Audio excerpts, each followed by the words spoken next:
berjumpa lagi bersama saya Yosef Abbas, dan di dalam episode kita kali ini Digital Dive with Yosef, kita akan melihat bagaimana seorang seller yang sudah mencoba untuk menaikkan penjualan kontak ke afiliator satu, kontak ke afiliator lainnya, tapi banyak afiliator yang justru menolak penawarannya. Artinya seller ini itu memang sering ditolak oleh afiliator karena satu hal, yaitu kekurangan minimum standar dari persyaratan supaya bisa barang kita, produk kita yang ada di toko kita ini bisa dijualkan oleh para afiliator di luar sana. Sebab sekarang kita sudah tahu bahwa di luar sana afiliator itu bisa menjualkan produk kita itu secara masif. Jika kita bisa menemukan top afiliator yang penjualannya ini bisa ratusan juta bahkan miliaran dari sebulannya omsetnya. Tapi bisa jadi kita juga bisa menggunakan afiliator-afiliator yang tidak hanya satu yang besar, namun kecil-kecil tapi banyak. Nah, permasalahannya adalah banyak seller yang sudah tahu potensi untuk jika barang kita bisa dijualkan melalui afiliator, tapi ternyata hampir semua afiliator yang ingin kita tawarkan itu kok tidak ada yang mau ya mengambil atau mempromosikan barang yang saat ini kita miliki atau yang saat ini kita jual di toko kita. Nah, biasanya ini karena dari sisi kita yang pemilik toko, ternyata kita pikir bahwa semua afiliator itu langsung mau menerima dan tidak ada persyaratan, tidak ada kebutuhan dari sisi afiliatornya untuk mensortir barang. Ternyata di balik layar, ternyata realitanya afiliator ternyata milih-milih juga kalau mereka ingin mempromosikan produk dari seorang seller. Terutama bukan hanya permasalahan apakah produk ini akan bagus atau nggak bagus dijual aja ya, sebab kan afiliator ini mereka ini mencari yang disebut dengan komisi. Kalau mereka tidak yakin produknya dipromosikan dan tidak bisa terjual dan tidak akan mendapatkan komisi, maka mereka nggak akan mempromosikan produk tersebut juga. Tapi yang terpenting adalah ada minimum standar, terutama kali ini di episode kita Digital Dive with Yosef kali ini kita akan membahas minimum standarnya di platform marketplace Shopee. Yaitu si afiliator ini memang perlu pada akhirnya memilih seller yang sudah star seller. Nah, bagi kamu seorang seller atau bagi kamu yang saat ini menonton atau melihat, mendengarkan sebagai seorang afiliator, ternyata star seller ini menjadi faktor yang penting untuk afiliator, baik untuk seller. Bahkan kalau kita melihat iklan di marketplace pun sebagai seorang seller ini nggak akan maksimal kalau toko kita pertama masih baru, lalu belum star seller, akan cukup sulit. Kenapa? Karena kalau toko kita masih baru mempublish, belum ada ulasan dan reviewnya, diiklankan juga tidak ada yang beli. Kalau kita mau baru membuat toko, lalu toko kita itu belum fondasinya belum bagus, juga tidak ada yang beli. Sebab ingat, jarang ada yang mengerti dan tahu bahwa kunci dari ini adalah traffic dan juga konversi. Nah, iklan, afiliator itu mendatangkan traffic ke dalam produk kita. Konversi ini tergantung toko kita, tergantung halaman produk kita. Sebab afiliator mungkin bisa mempromosikan produk kita, nambah orang yang melihat produk kita dan dijelaskan diyakinkan produk kita. Namun begitu masuk ke dalam check out halaman produk kita dan ternyata di halaman produk kita itu belum ada review, belum ada hal-hal yang harus ada di sana seperti bagaimana jumlah ulasan dan pembeliannya belum baik dan foto produknya juga masih meragukan, maka pada akhirnya produk kita juga tidak akan dibeli oleh banyak orang. Itulah kenapa untuk beriklan dan termasuk untuk masuk ke afiliator, syarat pertamanya adalah toko ini harus star seller. Nah, namun star seller ini sebenarnya bisa kamu capai jika kamu telah melakukan optimasi untuk meningkatkan konversi di toko kamu sendiri, yang solusinya adalah di luar dari iklan dan di luar dari afiliator yang mendatangkan traffic. Jadi ada traffic, ada konversinya. Nah, biasanya konversi ini adalah akibat dari beberapa hal yang kita lakukan di toko kita.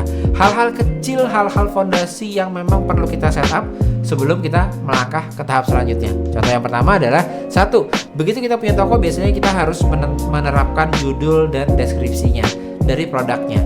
Kalau judul dan deskripsinya saja belum efektif, lalu kita coba iklankan kata kunci atau iklankan halaman produknya, pada akhirnya orang akan bingung juga.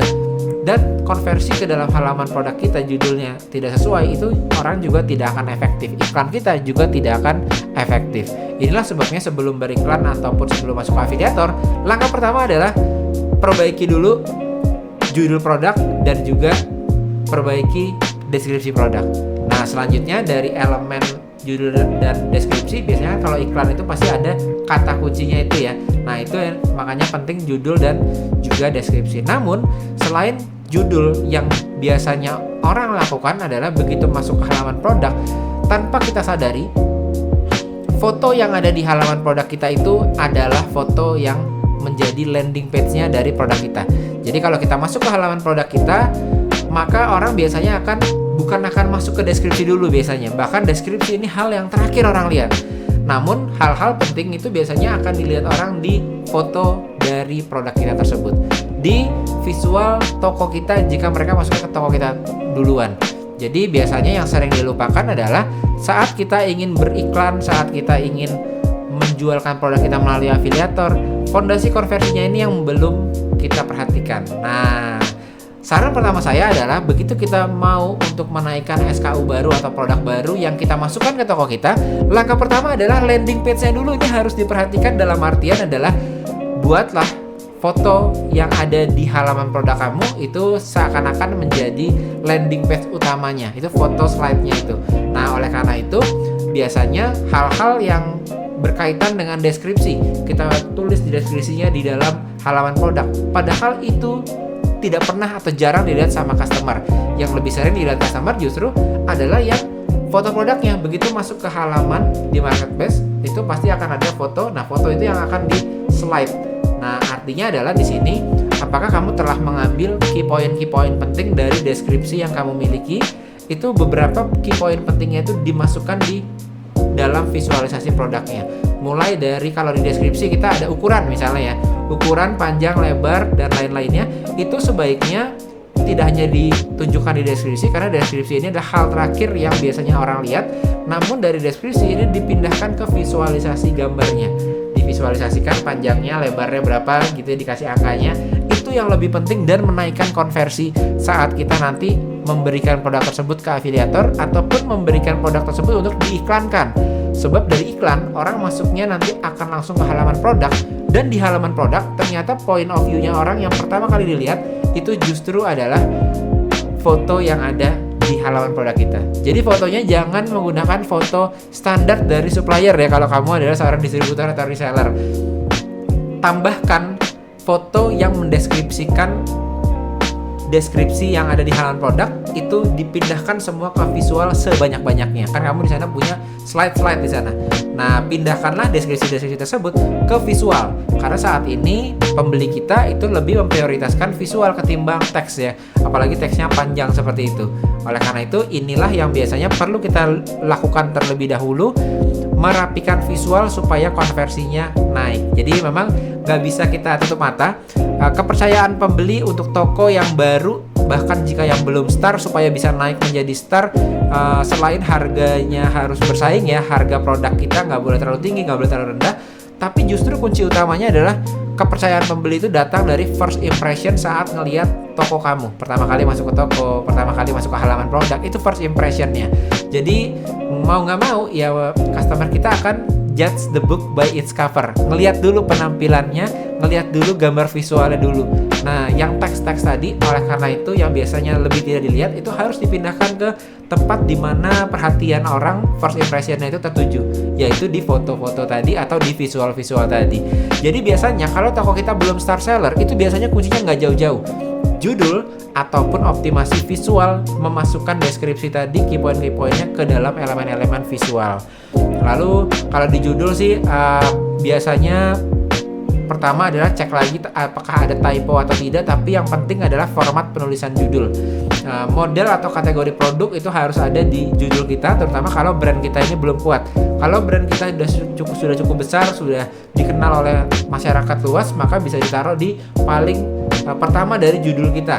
Ya misalnya Erigo, lalu ada celana gitu atau jaket, lalu baru selanjutnya adalah spesifikasi detailnya. Tapi kalau brand kita masih ingin merintis, maka ditaruh di bagian belakang justru, karena orang akan melihat kategori dulu, kebutuhan mereka itu apa, produknya, lalu abis itu spesifikasi dan nama brand kita mengikuti. Nah, optimasi inilah yang biasanya juga kita bahas di dalam workshop Shopee Business Dynamite, atau bahkan di workshop 2 hari kita yang disebut dengan Shopee Advanced Class. Jadi di dalam Shopee Advanced Class selama 2 hari itu bahkan kita Pertama, fokusnya untuk bisa menaikkan ke star seller secara cepat, yaitu mengoptimasi judul, foto produk, lalu juga deskripsi, dan mengaktifkan fitur-fitur promo yang ada di Shopee sebagai fondasi konversinya.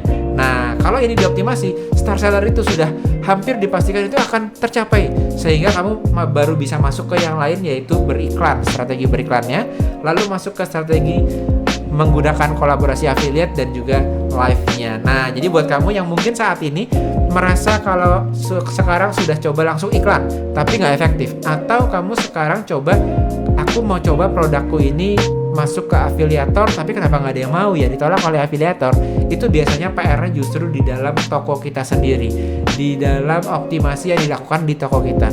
Karena afiliator itu bisa jadi tidak mau karena mereka melihat klik juga ke dalam toko kita sebagai pihak ketiga, sebagai seakan-akan jadi customer yang masuk ke toko kita, melihat halaman produk kita, melihat toko kita, sehingga sampai afiliatornya juga tidak mau, artinya belum siap untuk brand atau produk yang memiliki toko ini, itu belum siap untuk dipromosikan oleh afiliator setelah afiliator itu mengevaluasi saat kita lagi request. Kan kalau kita request, kita langsung bilang ke afiliator, Kak mau nggak dengan komisinya segini menjualkan produk saya. Jadi afiliator itu sebenarnya memang akan melihat dari halaman produk kita, lalu ulasan kita, dan yang kita tampilkan dan telah kita miliki di dalam toko serta halaman produk kita, sebelum mereka memutuskan untuk membantu menjualkan produk kita. Jadi itulah sebabnya, karena itu buat kita seorang seller, terutama yang belum mendapatkan star sellernya, maka jangan lupa untuk memaksimalkan hal-hal tadi, terutama fitur promosi supaya konversinya atau orang yang telah masuk ke toko kita itu lebih baik dikonversikan ke dalam pembelian.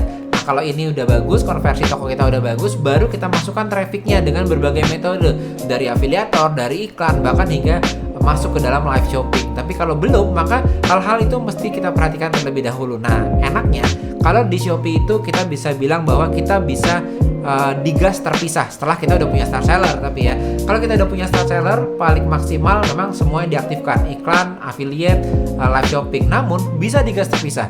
Jadi kita yang sudah siap star seller, kita bisa masifnya dengan affiliate aja, terutama brand-brand dengan margin yang kecil. Contohnya seperti ATK, alat tulis kantor. Beberapa klien dari RKP Management itu memang mereka menggunakan afiliator aja. Kenapa? Karena berbeda dengan metode lainnya. Misalnya iklan, afiliator ini kita bayar ke afiliatornya itu kalau ada penjualan. Kalau nggak ada penjualan, ya nggak bagi hasil. Itulah sebabnya brand dengan margin kecil ini justru cocok menggunakan si afiliator tadi. Kalau menggunakan iklan, maka kita bisa fokus ngiklan.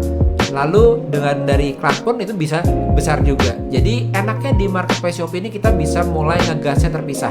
Masuk dulu ke star seller, lalu kamu tentukan mau menggunakan mulai dari yang mana dulu. Berbeda dengan di marketplace lainnya seperti TikTok, dimana kalau kamu aktif di VT tapi nggak nge-live, itu nggak akan maksimal. Dimana kamu juga kalau misalnya aktif nge-live tapi juga nggak bikin video atau VT, juga sama nggak maksimal. Namun kalau di Shopee kita bisa mulainya step by step, mulai dulu star sellernya, optimasi konversinya, tokonya dibagusin, foto produk dan lain-lain, hingga pada akhirnya kamu sampai star seller, baru kamu bisa melengkapi satu persatu, mulai dari affiliate-nya dulu, karena bayarnya itu nanti setelah ada penjualan. Setelah itu baru masuk ke iklan, lalu masuk juga ke aktifkan live shopping. Semoga tips ini bisa berguna buat kamu dan membuat kamu memiliki kejelasan mengapa kalau approach ke afiliator itu belum ada atau belum banyak yang menerima produkmu untuk bisa dipasarkan oleh affiliate, karena belum star seller, dan alasannya pun jelas. Star sellernya kamu bisa mengusahakannya ke arah mana supaya bisa akhirnya kamu mencapai star seller. Jadi sampai jumpa di episode lainnya, and don't forget to elevate your mindset and start your success journey today. Sampai jumpa bersama saya Yosef Abbas di episode selanjutnya. Dadah.